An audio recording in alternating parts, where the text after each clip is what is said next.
Hello' friends, আজি আমি এটা ৰেস্কিউ কৰিবলৈ যাবলৈ ওলাইছোঁ। আমালৈ ফোন কল আহিছিল নগাঁও ডিষ্ট্ৰিক্টৰ পৰা, নিয়েৰেষ্ট ৰেড ক্ৰছ চাৰিআলি।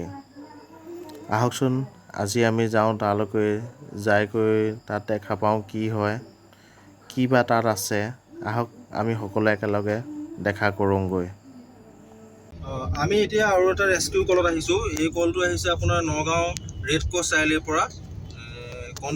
নগাঁও কনচেপ্ট কলেজৰ এগৰাকী শিক্ষয়িত্ৰী পাকঘৰত নে গোঁসাই ঘৰত সোমাই আছে বুলি কৈছে এটা ভেটি সাপ। ব'লকচোন আমি আগবাঢ়োঁ ৰেস্কিউটোৰ দিশে।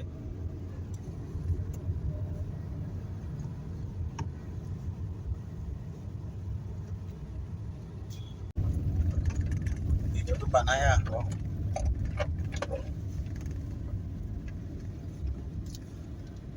এইপিনে গ'লে আগতে গ'লেও এইপিনে পায়, এইপিনে গ'লেও এইপিনে পায়, এইপিনেও ঘূৰি আহি পায়হি।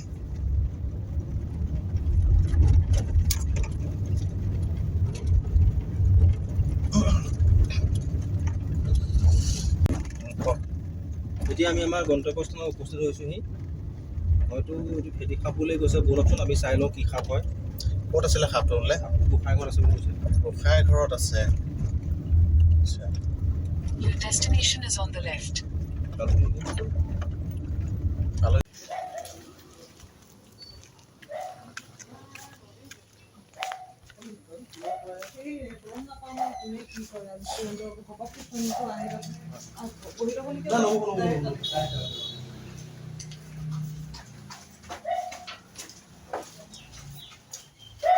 আপুনি চিনি পাইছে ন আপোনালোকে? আপুনি চিনি পাইছে নাই?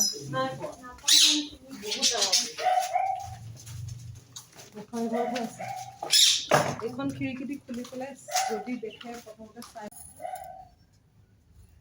ইমিডিয়েট ফটো লোৱা মোক ওচৰতে ফটো উঠাব লাগে। এইটো আপুনি হাল্লা নকৰিব বাৰু, এইটো মোৰ কনফাৰ্মেশ্যন হোৱা নাই। অসমত যিটো ৰাস্তা এটা ওলাই আছে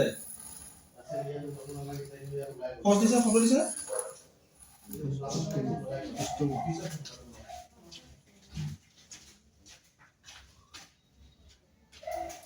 চৰকাৰে কৰিব আহিছিলোঁ আৰু ৰেস্কিউ কৰিবলৈ আহোঁতে ধৰি লওক আপোনাৰ এইটো ৰেড ক্ৰছ চাৰিআলি নগাঁও হয়। ইয়াত আমি ৰেস্কিউ কৰিবলৈ আহোঁতে এটা বস্তু দেখা পাইছিলোঁ, ৰাছেল বুলি ভাবিছিলোঁ, কিন্তু ৰাছেল নহয়। ইয়াত আপোনাৰ আছে অজগৰ পোৱালি এটা। অকণ ওচৰৰ পৰা দেখাই দিয়া, ওচৰৰ পৰা দেখাই দিয়া পাম। ইয়াত এটা অজগৰ পোৱালি গোঁসাই ঘৰৰ ভিতৰত সোমাই আছিলে। সেইকাৰণে আমি এতিয়া ফৰেষ্ট ডিপাৰ্টমেণ্টৰ লগত যোগাযোগ কৰিম আৰু যোগাযোগ কৰি লৈ পেলাই এই সাপটো ৰেস্কিউ কৰিলৈ উঠাই লোৱাৰ ব্যৱস্থা কৰিম। গোঁসাই ঘৰতে সোমাই আছিলে তেখেতলোকৰ, আৰু আমাৰ পিছত ৰেস্কিউ কৰি লৈ পেলাই আমি উলিয়াই দিম। কমলাপুলি ৰেড ক্ৰছ চাৰিআলিত তাৰ এজন গোঁসাই ঘৰৰ ভিতৰত এটা অজগৰ পোৱালি ওলাইছে। এইটো বাৰ্মিজ পাইথান হয়। তাক আমি এতিয়া ৰেস্কিউৰ বাবে সাজু হৈছোঁ।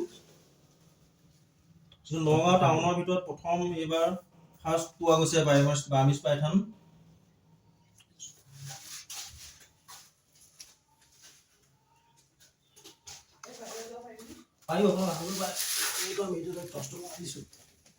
এইটো পাইথান।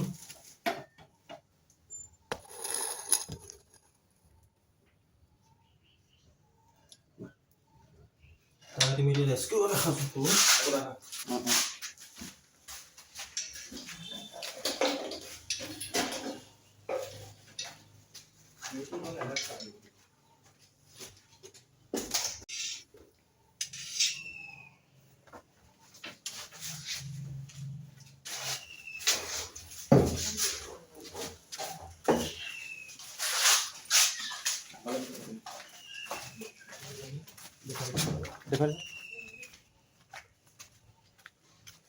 ইয়াত লৈ যাওঁ, তলত লৈ যাওঁ, দাঙি দিয়া।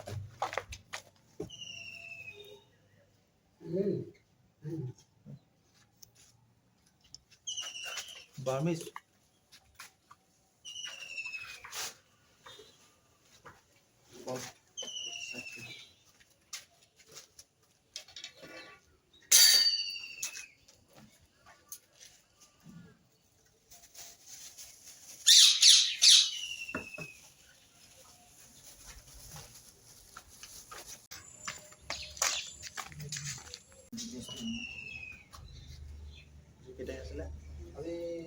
10 তাৰিখ নেকি 10